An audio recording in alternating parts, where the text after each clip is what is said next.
Je m'appelle Héloïse Lambert. Les mots de ma mère coupaient plus que du verre. Je me tenais dans son salon, celui avec les sols en marbre froid et les meubles sur lesquels personne n'avait jamais le droit de s'asseoir. Je serrais mon classeur de mariage dans mes mains. Il était lourd de 3 ans de rêves, d'échantillons de tissus, de fleurs séchées et de photos de couples souriants que j'avais arrachées à des magazines. J'avais 26 ans, et j'étais sur le point d'épouser le seul homme que j'avais jamais vraiment aimé. Je sortais tout juste d'un dernier rendez-vous avec notre traiteur. L'excitation était comme un bourdonnement chaleureux sous ma peau. Mon fiancé, Étienne, était déjà parti pour son travail au lycée, et je m'étais arrêté chez mes parents en rentrant, impatiente de partager les derniers petits détails. Ma mère, Véronique Lambert, était assise dans son fauteuil à oreilles préféré, celui qui faisait face au jardin parfaitement entretenu. Elle tenait une tasse de camomille, sa posture aussi parfaite que la porcelaine entre ses mains. Elle n'a pas levé les yeux vers moi. Elle se contentait de regarder par la fenêtre un monde qu'elle avait agencé à sa convenance. « Nous ne finançons pas ce cirque », a-t-elle dit. Les mots étaient si bas, si dépourvus de colère, que pendant un instant, j'ai cru avoir mal entendu. Le tic-tac de l'horloge de parquet dans le hall est soudain devenu assourdissant. L'air de la pièce, qui était toujours maintenu à un précis 20 degrés, a semblé chuter jusqu'à geler. Puis ma sœur, Grace, qui était perchée sur la coudoir du canapé comme une poupée de porcelaine, a levé les yeux de son téléphone. Un sourire lent et satisfait s'est étalé sur son visage. C'était un regard que j'avais vu toute ma vie, généralement juste avant que mon monde ne soit sur le point de rétrécir un peu plus.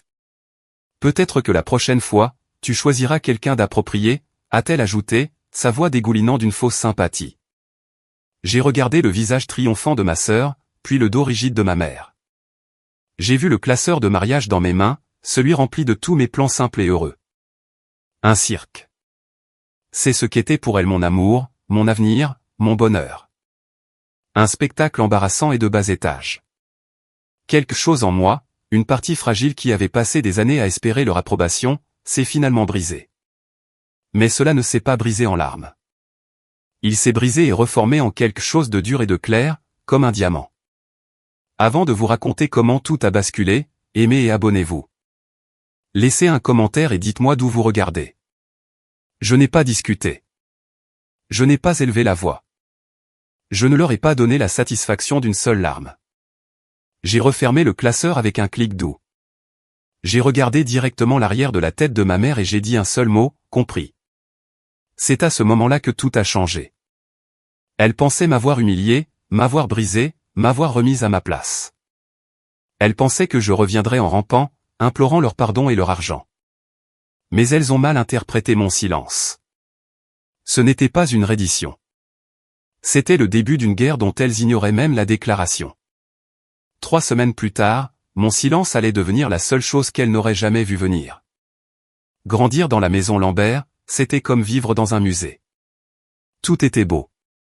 Tout avait de la valeur. Et tout était destiné à être exposé. La version de l'amour de notre famille venait avec des clauses en petits caractères et une étiquette de prix invisible. L'amour n'était pas un sentiment, c'était un atout. C'était quelque chose à polir et à exhiber dans les bonnes soirées, quelque chose qui prenait de la valeur lorsqu'il était associé au bon nom ou au bon compte en banque. Ma mère, Véronique Lambert, était la conservatrice de ce musée. Elle dirigeait notre maison de la rue King à Charleston comme un club privé prestigieux, élégant, froid et entièrement basé sur la réputation. Sa chaleur était réservée aux invités qu'elle voulait impressionner. Avec moi et mon père, elle était efficace et exigeante. Elle n'élevait pas la voix, elle n'en avait pas besoin. Sa désapprobation était une chose silencieuse et lourde qui pouvait aspirer tout l'air d'une pièce. Un sourcil arqué ou un léger sourire aux lèvres pincées suffisait à vous faire comprendre que vous aviez échoué. Mon père, Charles, était l'une de ces pièces de musée prisées. C'était un architecte à succès qui concevait de beaux bâtiments vides qui remportaient des prix. À la maison, il était tout aussi vide. C'était un fantôme dans un costume bien taillé qui parlait rarement, sauf pour être d'accord avec ma mère. Avant, je pensais qu'il était simplement silencieux, mais en vieillissant, j'ai réalisé qu'il était complice. Son silence était son consentement. Il restait là à regarder ma mère mesurer son affection à la petite cuillère, donnant toujours la plus grande part à ma sœur. Et Grace? Grace était leur chef-d'œuvre. Elle avait 2 ans de plus que moi, était plus jolie que moi, plus intelligente que moi, et surtout, plus ambitieuse que moi. Elle était tout ce que ma mère voulait chez une fille. Grace comprenait le commerce familial, les apparences étaient tout. Elle est allée dans les bonnes écoles, a rejoint la bonne sororité et est sortie avec les bons hommes. Elle était un miroir qui renvoyait à ma mère ses propres ambitions. J'étais une fenêtre que ma mère préférait garder couverte d'un rideau. Je me souviens d'un Noël quand j'avais 10 ans. J'avais passé des semaines à travailler sur un cadeau pour ma mère, une petite boîte à bijoux peinte à la main. J'avais utilisé tout mon argent de poche pour l'acheter et j'avais minutieusement peint de minuscules tortues de mer sur le couvercle parce qu'elle avait mentionné un jour qu'elle les aimait. Le matin de Noël, je le lui ai donné, le cœur battant d'espoir.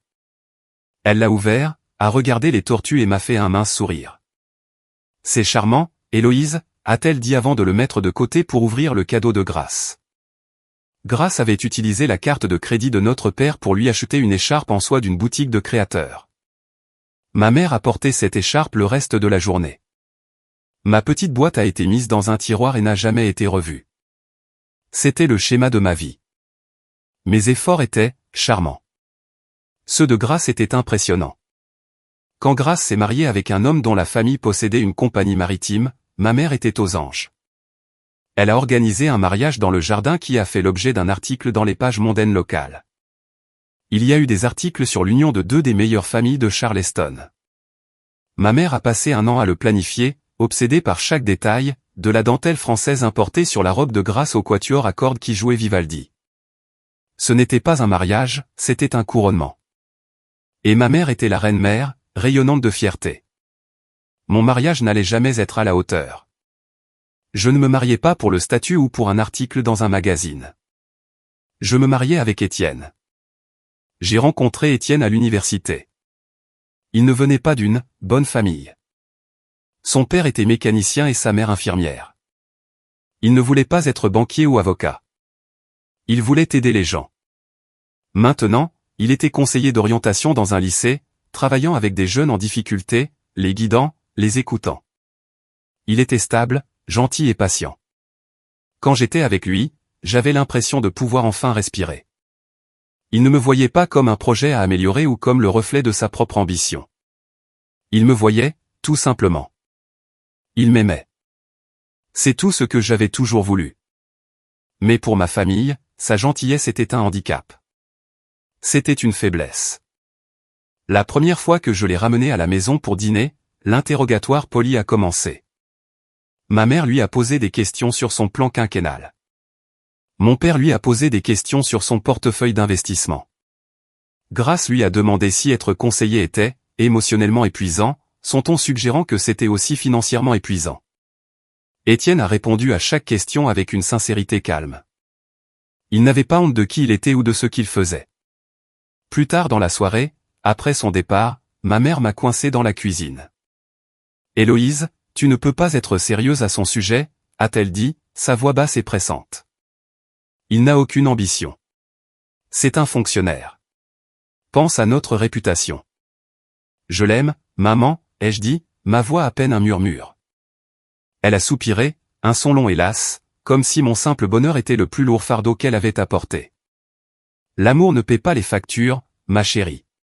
Et se marier par amour, dans notre monde, est un scandale. J'aurais dû le savoir à ce moment-là.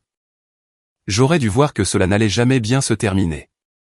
Mais une partie de moi, la petite fille qui peignait des tortues de mer sur une boîte en bois, croyait encore qu'un jour elle pourrait me voir.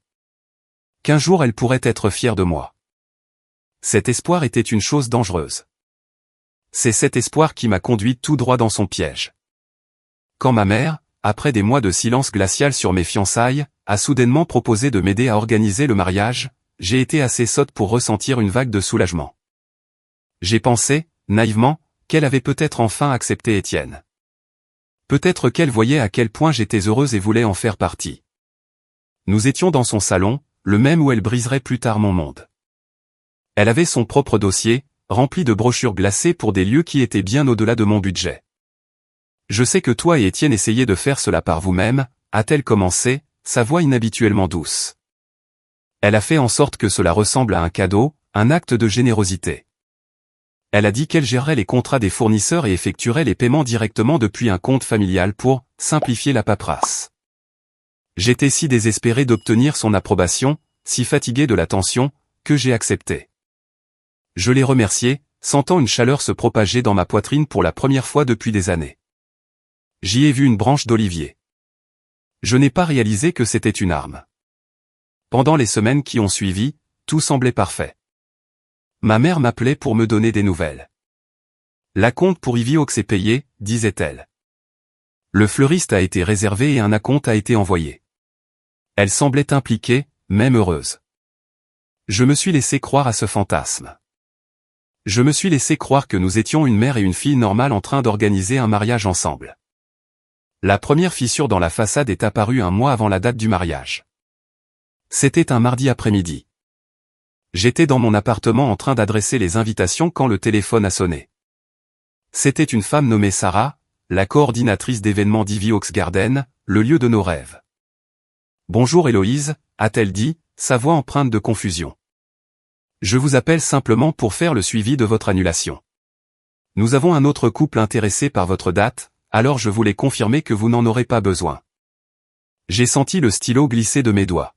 « Annulation ?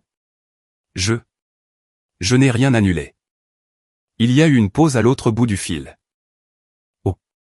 Eh bien, nous avons reçu un courriel et un avis d'annulation formel la semaine dernière. Il disait qu'en raison de circonstances familiales imprévues, le mariage était annulé. Votre signature était sur le formulaire. » Mon sang s'est glacé.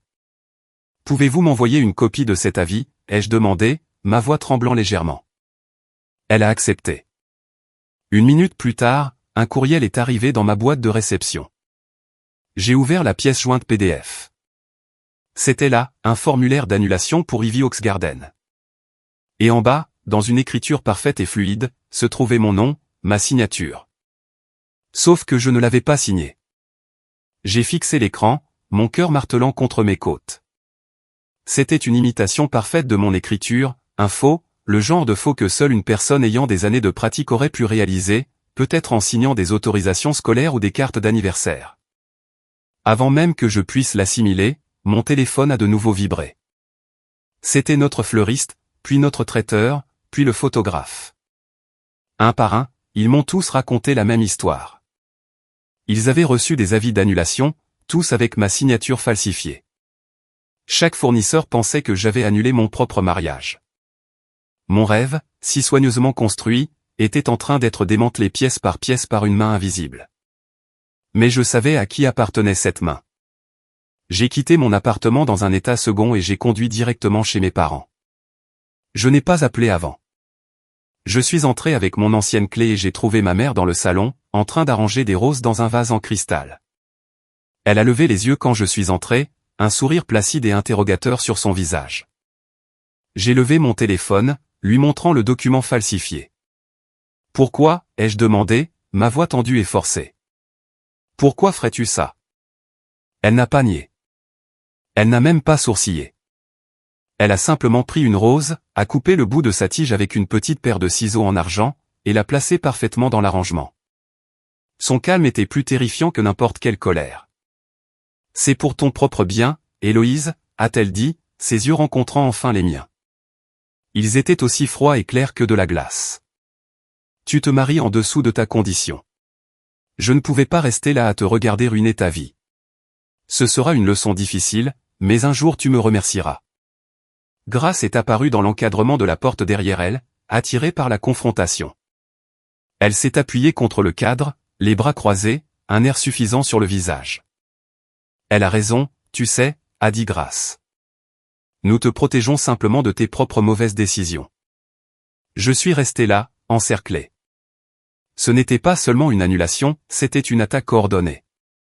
Elles en avaient discuté, l'avaient planifié et l'avaient exécuté ensemble. La trahison était si complète, si absolue, qu'elle semblait vouloir m'engloutir tout entière. J'ai quitté cette maison en tremblant, mais je n'ai pas pleuré. Pleurer, c'est ce à quoi elle s'attendait. Pleurer, c'était de la faiblesse, et je ne pouvais plus me permettre d'être faible. La douleur était une chose physique, un poids écrasant dans ma poitrine, mais en dessous, un nouveau sentiment prenait racine, une résolution froide et dure. J'ai conduit jusqu'à la maison, les jointures blanches sur le volant. Je suis entré dans mon appartement, passant devant les piles d'invitations de mariage inutiles. Je me suis assise, j'ai ouvert mon ordinateur portable et j'ai créé un nouveau document. En haut, j'ai tapé un seul titre, preuve. Puis j'ai commencé à faire une liste de tout ce qu'elle avait touché et de tout ce que j'étais sur le point de récupérer. Quand Étienne est rentré ce soir-là, il m'a trouvé assise à la table de la cuisine, entourée de papier. Les lumières étaient éteintes, à l'exception de la lueur bleue de mon écran d'ordinateur. Il a vu mon visage et a su instantanément que quelque chose n'allait pas du tout. Je lui ai tout raconté. Je lui ai parlé des appels, des signatures falsifiées et de la confrontation finale et glaçante avec ma mère et ma sœur. Pendant que je parlais, son visage est passé de la confusion à l'incrédulité, puis à une fureur lente et ardente que je n'avais jamais vue en lui auparavant. Étienne, l'homme le plus doux que je connaisse, semblait prêt à incendier le monde pour moi. Ça suffit, a-t-il dit, sa voix un grognement sourd. Nous appelons un avocat. Nous les poursuivrons pour tout. Falsification, rupture de contrat, détresse émotionnelle, tout, et l'eau. Nous les détruirons. Il a attrapé son téléphone, prêt à agir, prêt à se battre pour moi. Une partie de moi l'aimait plus à ce moment-là que je ne l'avais jamais aimé, mais une autre partie, plus froide et plus calculatrice, a posé une main sur son bras pour l'arrêter. Non, ai-je dit, ma voix ferme. Pas encore. Il m'a regardé, confus. Comment ça, pas encore? Elles ont falsifié ton nom. Elles ont saboté notre mariage. Elles ne peuvent pas s'en tirer comme ça. Je sais, ai-je dit, regardant son visage en colère et aimant, puis la liste sur mon écran. Mais la vengeance n'a pas besoin de rage, Étienne. Elle a besoin de précision. Elle pense que je suis une épave hystérique et émotionnelle en ce moment. Elles s'attendent à ce que je crie, que je pleure et que j'abandonne finalement. Nous n'allons pas faire ce qu'elles attendent. J'avais besoin de comprendre la situation dans son ensemble. La cruauté de ma mère m'avait toujours semblé purement émotionnelle, un outil pour me contrôler. Mais ceci, c'était différent. C'était méthodique. C'était criminel. Il devait y avoir plus que sa simple désapprobation envers lui.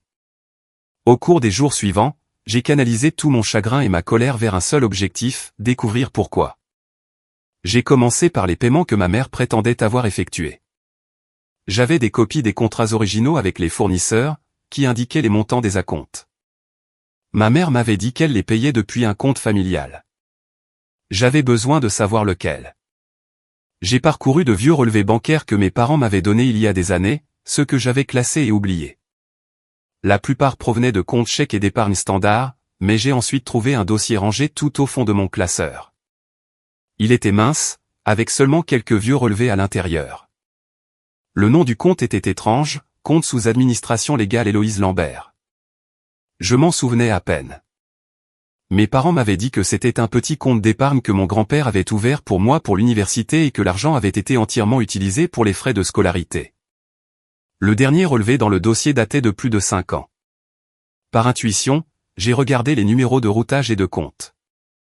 Puis, j'ai sorti les reçus de dépôt initiaux des fournisseurs, ceux que ma mère m'avait si obligeamment transférés il y a des semaines comme preuve de paiement.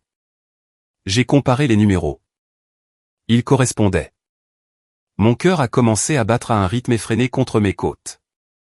Les paiements qu'elle avait faits aux fournisseurs, ceux qu'elle avait utilisés pour prendre le contrôle de mon mariage, ne provenaient pas de son compte.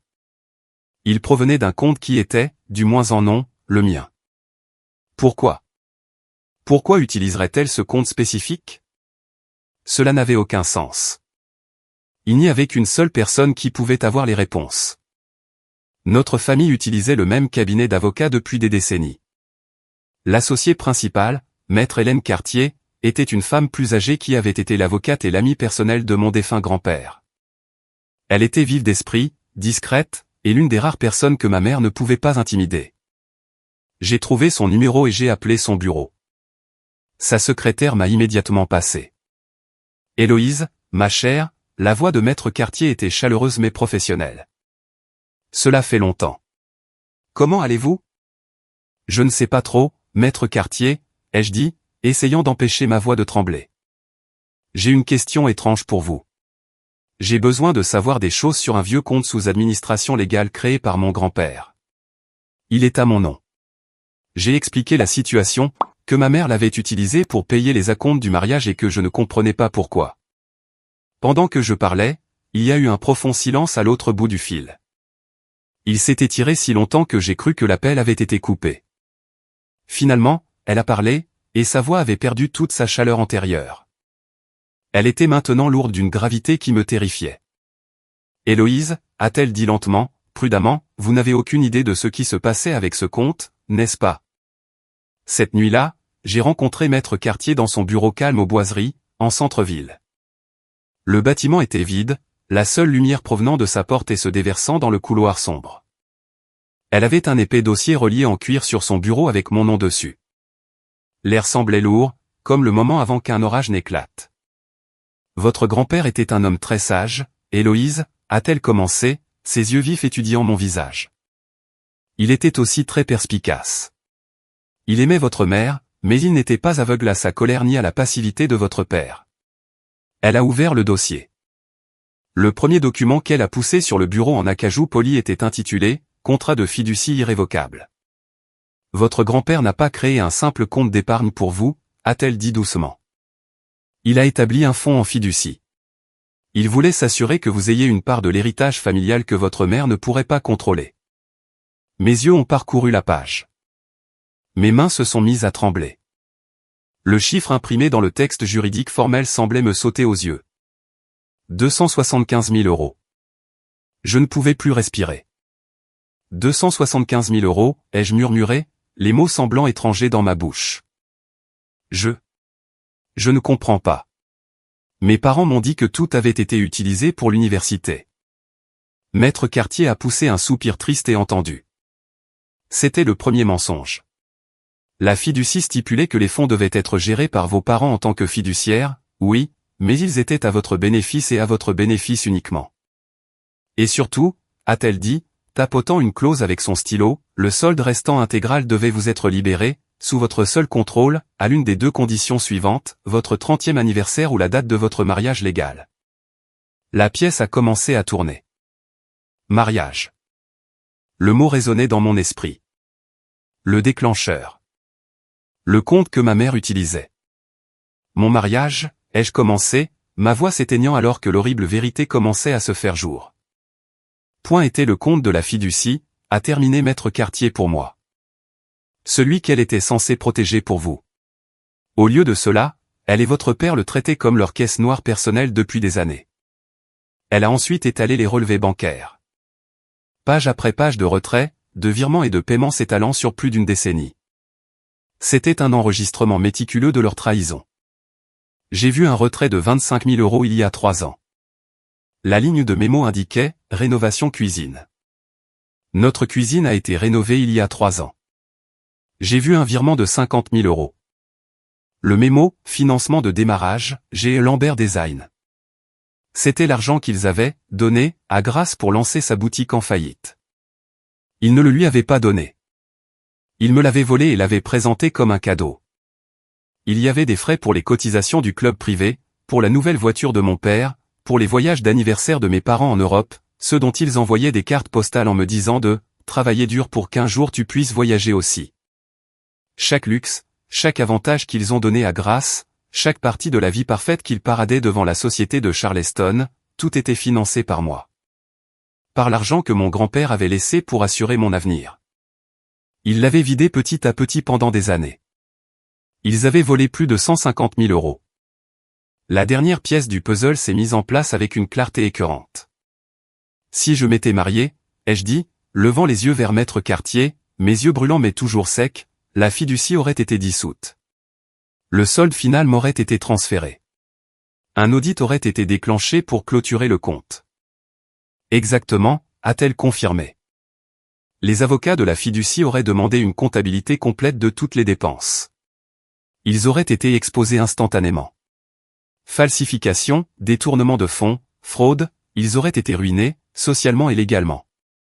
Annuler mon mariage n'était pas une question d'embarras à propos d'Étienne. Ça n'avait jamais été une question de mon bonheur ou de mon choix de mari. Il s'agissait de cacher leur vol. Ils n'ont pas saboté mon avenir par snobisme, ils l'ont fait par pure et criminelle autopréservation. Ils protégeaient leurs secrets, pas moi. Je suis restée assise là, à regarder la preuve de leur tromperie longue de 10 ans. La négligence émotionnelle que j'avais ressentie toute ma vie avait soudain un prix. Le favoritisme, les rejets, le sentiment constant d'être inférieur, tout cela était une stratégie délibérée pour me maintenir dans l'ignorance, pour me faire sentir indigne de poser des questions. J'ai lentement rassemblé les papiers en une pile nette. Le tremblement de mes mains s'était arrêté. L'ouragan de douleur en moi s'était calmé pour devenir l'œil mort et calme du cyclone. J'ai senti une étrange et glaçante clarté m'envahir. C'était bien plus qu'un mariage annulé. J'ai regardé Maître Cartier, la femme en qui mon grand-père avait eu confiance pour veiller sur moi. Ils n'ont pas seulement annulé mon mariage, ai-je murmuré, les mots comme des éclats de glace. Ils ont annulé leur tranquillité. Les jours qui ont suivi ma rencontre avec Maître Cartier ont été étrangement calmes. La tempête faisait rage en moi, mais en surface, ma vie était immobile. Je suis allé travailler. J'ai dîné avec Étienne. J'ai planifié un avenir qui semblait à la fois plus réel et plus terrifiant que jamais. Étienne, maintenant pleinement conscient de l'ampleur du vol, avait dépassé sa rage initiale. Il est devenu mon ancre. Il ne me poussait pas, ne me mettait pas la pression. Il s'asseyait simplement avec moi le soir, me tenant la main pendant que je fixais les copies des relevés bancaires, les chiffres se brouillant en un témoignage de toute mon enfance. Il me préparait du thé et disait simplement, « Quoi que tu décides de faire, je suis avec toi. » Décider était la partie la plus difficile. Engager une action en justice n'était pas seulement une démarche légale. C'était une déclaration. C'était prendre une relation déjà brisée et la pulvériser en poussière. C'était choisir d'être orpheline. Il y a eu des moments, tard dans la nuit, où la petite fille en moi murmurait, « Mais c'est toujours ta mère. » Je devais rappeler à cette petite fille qu'une mère ne vole pas son enfant. Une mère ne sabote pas son bonheur pour couvrir ses propres crimes. Après une semaine de nuit blanche, j'ai appelé Maître Cartier. Déposez la plainte, ai-je dit, ma voix claire et ferme. Déposez tout. Le processus s'est déroulé en silence, exactement comme je le voulais. Il n'y a pas eu de confrontation dramatique, pas d'appel téléphonique hurlant. Il n'y a eu que la remise silencieuse et officielle d'une assignation en justice. J'ai imaginé le moment où le coursier est arrivé à leur porte d'entrée immaculée sur la rue King. J'ai imaginé la main manucurée de ma mère prenant l'enveloppe, son front plissé d'agacement face à l'interruption. Je l'ai imaginé l'ouvrir avec son coupe-papier en argent, son expression passant de la confusion à une fureur froide et reptilienne. J'ai imaginé le visage de mon père pâlissant en lisant les mots « Héloïse Lambert contre Véronique et Charles Lambert ». Les mots eux-mêmes étaient un acte de guerre. Ils ont répondu « Bien sûr ». Leur avocat, un homme qui sentait le parfum cher et l'éthique bon marché, a renvoyé une lettre remplie de dénégations et d'accusations. Il prétendait que les fonds de la fiducie avaient été utilisés pour mon éducation et mon « éducation d'élite ». Que les retraits étaient tous pour mon « bénéfice direct ». Il me dépeignait comme une fille ingrate, manipulée par un fiancé avide, faisant une crise parce que son mariage avait été reporté. Ils construisaient leur récit, celui qu'ils raconteraient à tous leurs amis au club privé. Ils se préparaient à faire de moi la méchante. Mais Maître Cartier est resté imperturbable. Les mensonges semblent fragiles sur le papier, Héloïse, m'a-t-elle dit au téléphone. Et ils semblent encore plus fragiles sous serment. La date du procès est arrivée par un matin d'automne frais. Le ciel était d'un bleu brillant et sans nuages. C'était comme une trahison que le monde puisse être si beau le jour où j'allais détruire ma propre famille. Étienne m'a tenu la main alors que nous montions les marches de pierre du palais de justice du comté de Charleston. Il portait son plus beau costume, la mâchoire serrée dans une ligne protectrice. Je portais une simple robe bleu marine, les cheveux tirés en arrière. Je voulais paraître calme, sérieuse et incassable. Nous les avons vus de l'autre côté du grand hall résonnant, ma mère, mon père et Grace. Ils se tenaient ensemble, un front uni de déni. Ma mère était vêtue d'un tailleur Chanel, ses perles brillant à son cou. On aurait dit qu'elle assistait à un déjeuner de charité, pas à une audience pour fraude. Mais pour la première fois, j'ai pu voir les fissures dans sa façade parfaite. Il y avait une tension autour de sa bouche, un tremblement léger, presque imperceptible, dans sa main alors qu'elle serrait son sac à main. Mon père se tenait légèrement derrière elle, son visage un masque stoïque. Et Grace? Grace me regardait avec une haine pure et sans mélange. Ses yeux, si semblables à ceux de ma mère, se sont plissés en fente. Elle a murmuré quelque chose à ma mère, qui a alors tourné la tête et m'a regardé directement. Son expression n'était pas celle de la colère ou de la tristesse. C'était une expression de totale stupéfaction, comme si elle regardait une étrangère qui avait commis un acte innommable contre elle. Elle m'a regardé comme si c'était moi qui l'avais trahi. À l'intérieur de la salle d'audience, l'air était tendu. Les débats ont commencé, et Maître Cartier a exposé notre cas avec une précision froide et méthodique. Elle a commencé par le mariage. Elle a présenté les avis d'annulation falsifiés, ainsi qu'un rapport d'un expert en graphologie confirmant que les signatures n'étaient pas les miennes mais présentaient une ressemblance frappante avec celle de ma mère. Ma mère regardait, son expression inchangée, comme si tout cela n'était qu'un inconvénient mineur. Ensuite, Maître Cartier est passé à la fiducie. Elle a projeté les relevés bancaires sur un grand écran pour que toute la cour puisse les voir. Ligne par ligne, elle a guidé le juge à travers une décennie de vol.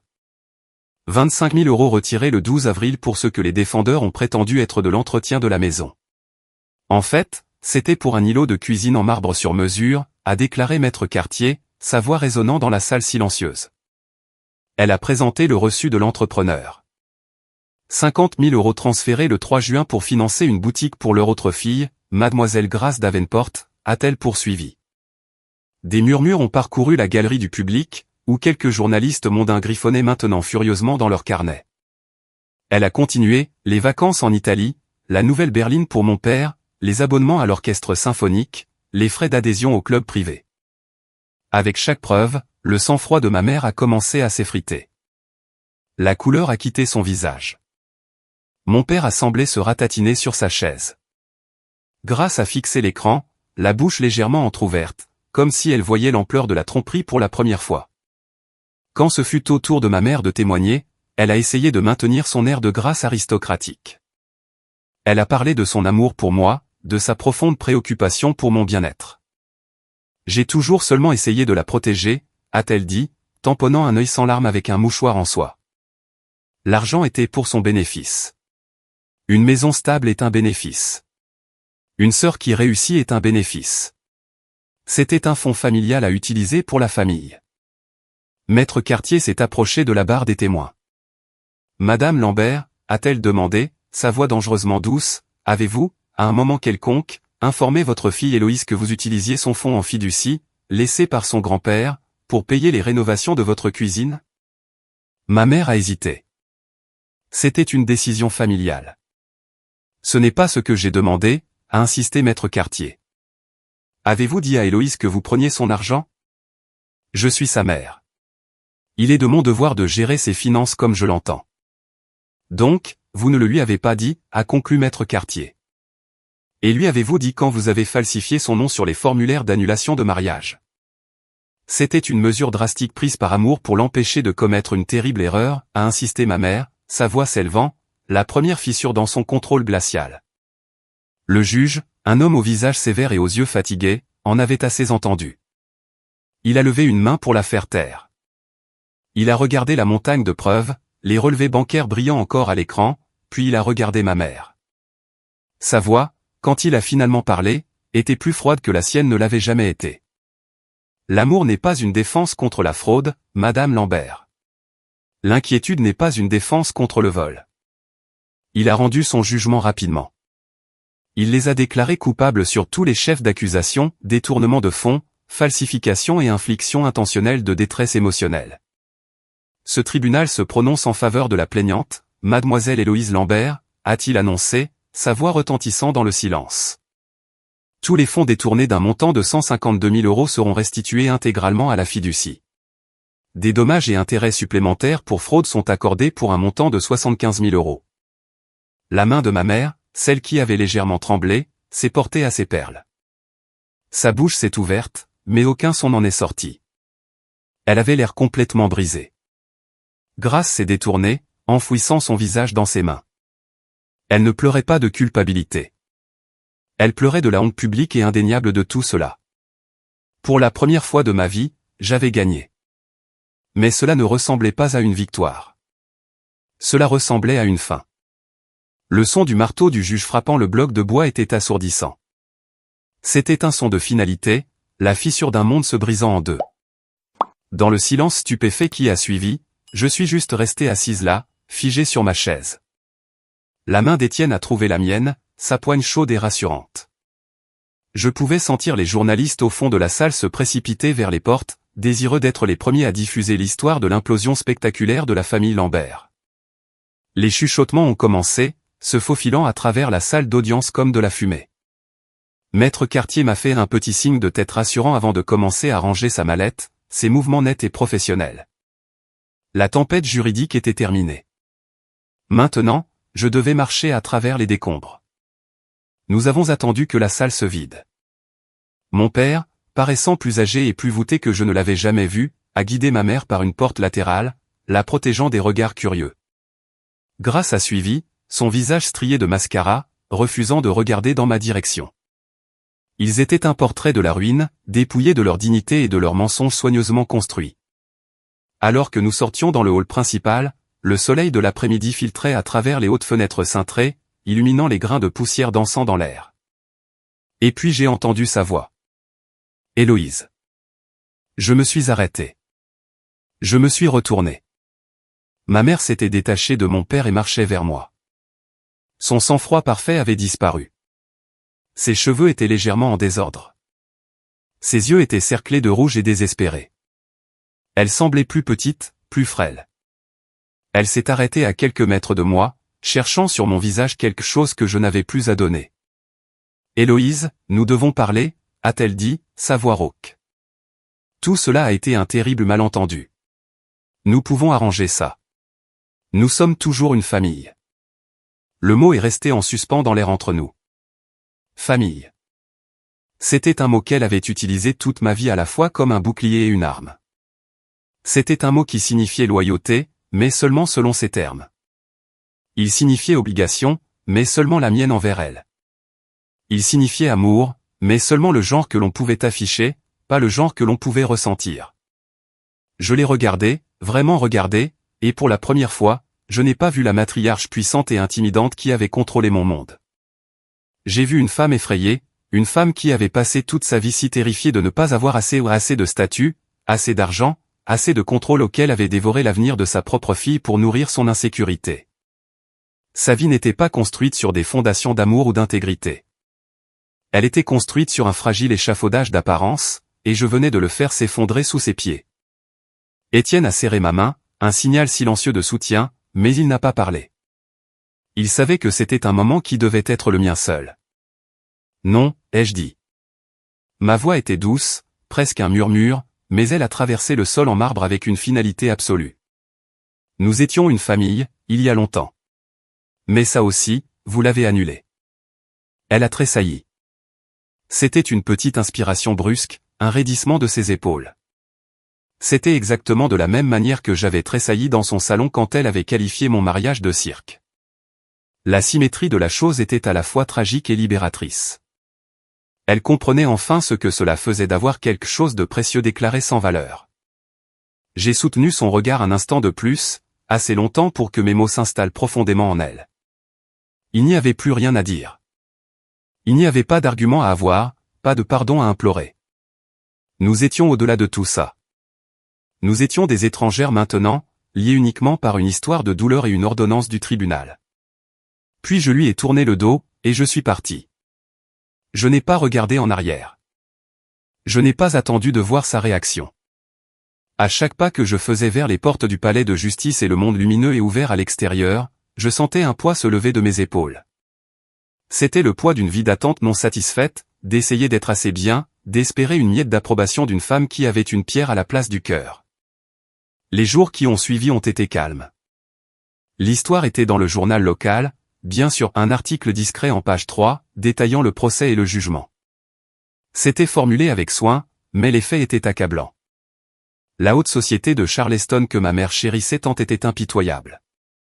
Un scandale était un divertissement, et les Lambert étaient le nouveau spectacle en ville. J'ai procédé aux démarches pour couper les derniers liens. J'ai changé de numéro de téléphone.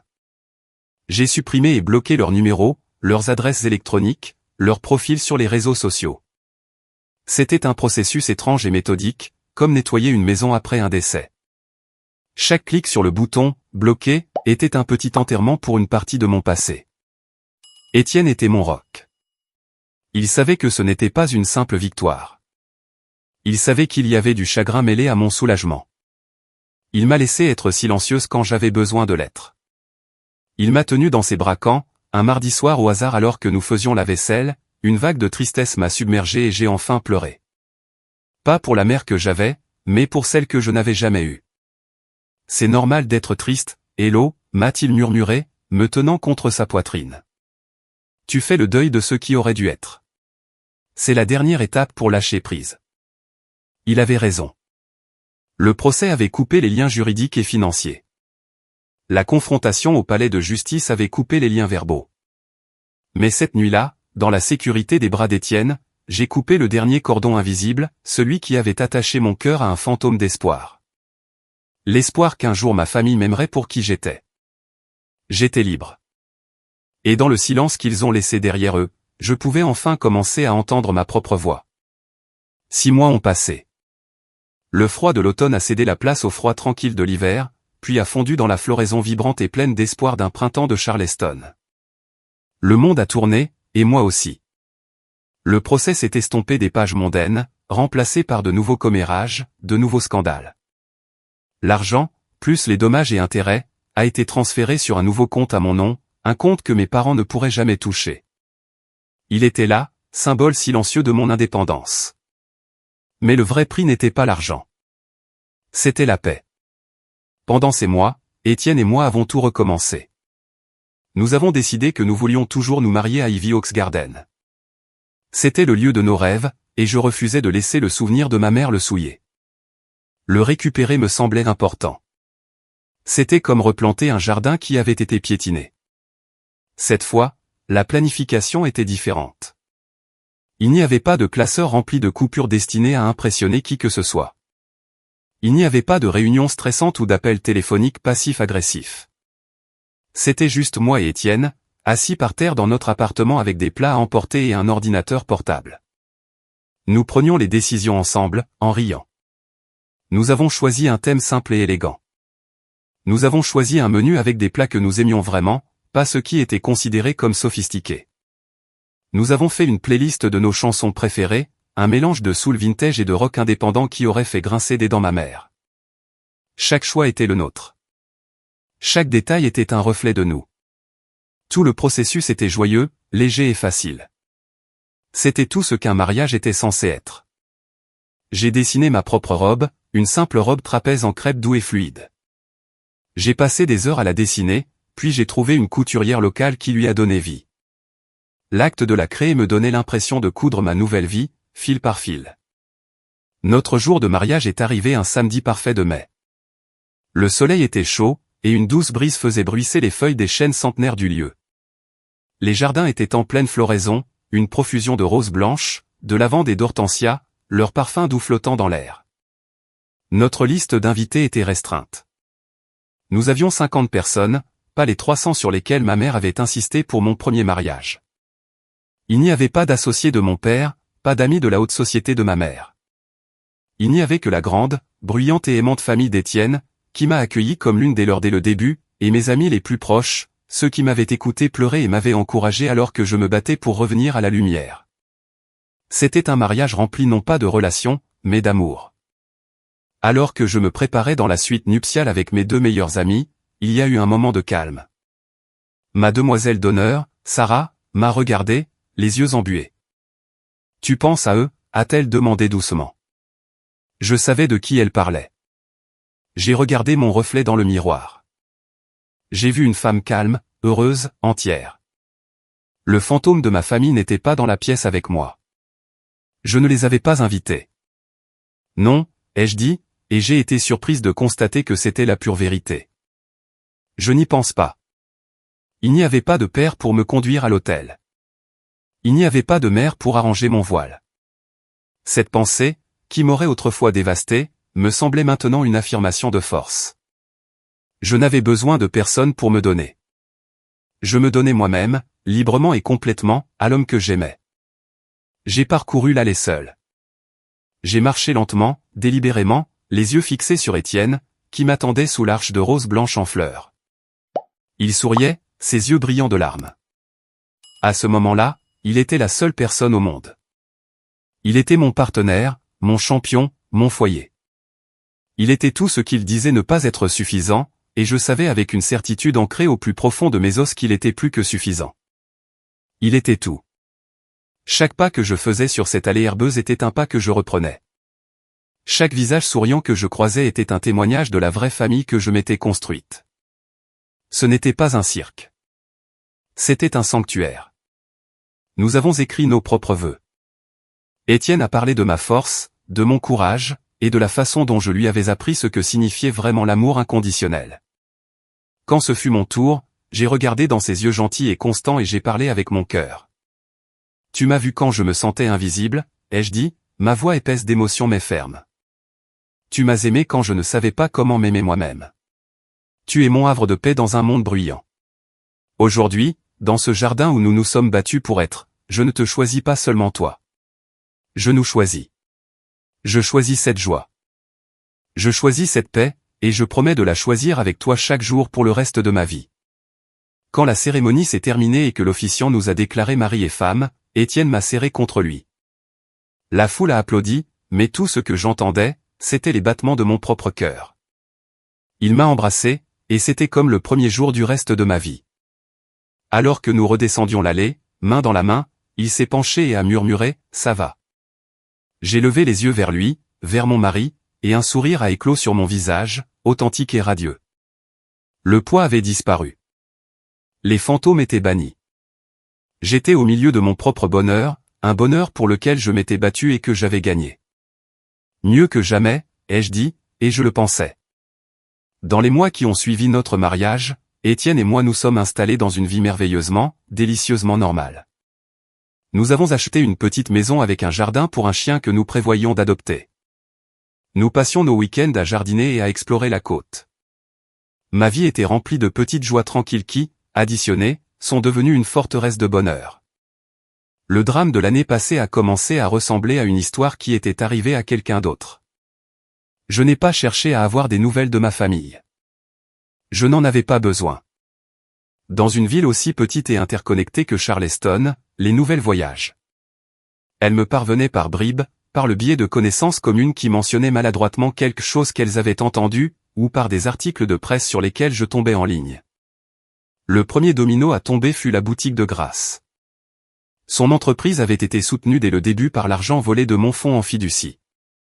Une fois cette ligne de crédit coupée, et une fois que le jugement a forcé mes parents à liquider des actifs pour me rembourser, il ne restait plus rien pour la maintenir à flot. La boutique, G.E. Lambert Design, a organisé une énorme vente de liquidation. Un ami m'a envoyé une photo de la devanture, ses vitrines placardées d'affiches jaune vif. J'ai ressenti une brève et lointaine pointe de quelque chose qui aurait pu être de la pitié, mais elle est passée rapidement. Grace était restée là à regarder ma mère falsifier mon nom. Elle avait souri avec suffisance alors que mon monde était déchiré. Son échec n'était pas ma vengeance. C'était une conséquence. Ensuite sont venues les retombées sociales. L'histoire du procès, avec tous ses détails sordides de vol et de falsification, était devenue une tâche permanente sur le nom de la famille Lambert. Ma mère, qui avait vécu et serait morte pour sa réputation, était maintenant une paria. Les invitations au gala de charité ont cessé d'arriver. Ses amis ont cessé de répondre à ses appels. J'ai entendu dire qu'elle avait démissionné du conseil d'administration de la société historique qu'elle avait présidée pendant une décennie. Elle avait construit toute son identité sur le fait d'être un membre respecté de l'élite de Charleston. Sans cela, je ne pouvais pas imaginer qui elle était. La vie professionnelle de mon père a également souffert. C'était un homme qui comptait sur sa réputation d'intégrité pour obtenir des contrats avec de riches clients. Le mot « fraude » n'est pas bon pour les affaires. Les anciens clients sont devenus distants, et les nouveaux étaient difficiles à trouver. Son cabinet, autrefois un pilier de la scène architecturale de Charleston, a commencé à avoir des difficultés. Ils ont dû réduire leurs effectifs, licenciant du personnel qu'ils employaient depuis des années. Leur monde, construit sur les fondations de mon argent et de leurs mensonges, s'effondrait brique par brique. Et mon seul rôle dans sa démolition était mon absence. Puis, les appels téléphoniques ont commencé. Pas à mon nouveau numéro, qu'il n'avait pas, mais à ma ligne de bureau au cabinet de design d'intérieur où je travaillais. La première fois que la réceptionniste m'a dit que ma mère était en ligne, un frisson glacial m'a parcouru les veines. « Dites-lui que je ne suis pas disponible », ai-je dit, ma voix plate. Elle a rappelé le lendemain. Et le jour d'après. Finalement, j'ai demandé à la réceptionniste de lui dire de ne plus appeler. Alors, les appels ont été remplacés par des messages vocaux laissés sur la ligne générale du bureau, que ma patronne, une femme gentille et compréhensive qui connaissait mon histoire, me transférait sous forme de fichiers audio, me laissant décider de les écouter ou non. Pendant des semaines, je les ai supprimés sans les écouter. Mais un jour, une curiosité morbide l'a emporté. J'ai cliqué sur le dernier fichier. La voix de ma mère a rempli mes écouteurs. C'était une voix que je reconnaissais à peine. Le ton sec et autoritaire avait disparu, remplacé par quelque chose de faible et de suppliant. « Héloïse ? Héloïse, si tu écoutes, s'il te plaît, appelle-moi. Ton père ne va pas bien. Le stress de tout ça. Il est. Appelle-nous, c'est tout. Ça a assez duré. Tu nous manques. » La manipulation était si transparente qu'elle en était presque pathétique. Elle ne s'est pas excusée. Elle n'a pas pris ses responsabilités. Elle essayait d'utiliser la santé de mon père comme un levier pour forcer une porte que j'avais verrouillée. J'ai supprimé le message. Une semaine plus tard, il y en a eu un autre. Cette fois, c'était Grace. Sa voix était vive, en colère, teintée de désespoir. « C'est toi qui as fait ça, Héloïse » a-t-elle craché. « Tu es contente maintenant ? Nos vies sont ruinées à cause de toi. Maman pleure tout le temps. Papa ne veut plus quitter la maison. Tu nous as tout pris. Tout. Tout ça parce que tu n'as pas supporté une petite critique sur ton mari minable. J'espère que tu es heureuse de ce que tu as fait. » J'ai écouté toute la tirade sans la moindre once d'émotion. La Grace du message vocal était la même Grace qui m'avait souri avec suffisance dans le salon. Elle croyait toujours qu'elles étaient les victimes. Elle croyait toujours que c'était moi la coupable. Elle n'avait rien appris. Je n'ai jamais décroché le téléphone. Je n'ai jamais répondu à un courriel. Je n'avais pas besoin de crier ou de leur dire à quel point elle m'avait blessé. Je n'avais plus besoin de vengeance. Ma vengeance était mon silence. C'était mon bonheur. C'était la vie belle et paisible que je construisais avec Étienne, une vie qui n'avait pas de place pour leur toxicité. Elles avaient bâti leur vie sur des mensonges, et le simple poids tranquille de la vérité avait fait mon travail pour moi. Elles n'étaient pas punies par moi. Elles vivaient dans la prison qu'elles s'étaient construite, et j'étais libre. Cela fait 2 ans maintenant. Étienne et moi avons ce chien, un golden retriever maladroit nommé Gus, qui remplit notre petite maison d'une abondance de poils et de joie. Ma vie ne ressemble en rien à celle que ma mère avait prévue pour moi, et j'en suis reconnaissante chaque jour. Après avoir travaillé au cabinet de design pendant une autre année, j'ai fait le grand saut.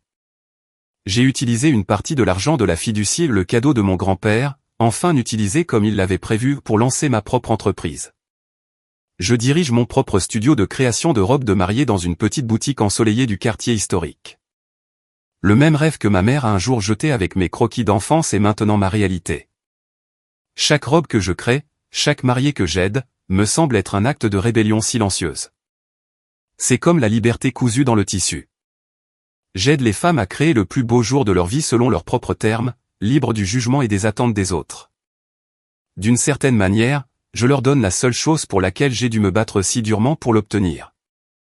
Les gens qui connaissent mon histoire appellent parfois cela une justice poétique. Je ne le vois pas de cette façon. J'appelle simplement cela la paix. J'ai appris que la réponse la plus puissante aux personnes qui essaient de vous briser n'est pas de voler en éclats, mais de construire. Vous construisez une vie si pleine de lumière et d'amour que leur obscurité ne puisse trouver une seule ombre où se cacher.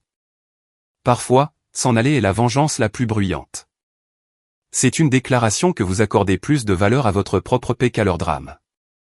C'est un refus de continuer à jouer leur jeu. Ma famille est toujours à Charleston, vivant dans les ruines de la vie qu'ils ont construite. Je ne les déteste pas. Je ne leur veux aucun mal. Je ne pense tout simplement pas à eux du tout. Ils sont un chapitre dans un livre que j'ai déjà fini de lire. Si on vous a déjà dit que vous n'étiez pas assez, que vos rêves sont un cirque, ou que votre amour est inapproprié, s'il vous plaît, écoutez-moi. Votre valeur n'est pas déterminée par leur approbation. Votre bonheur n'est pas une négociation.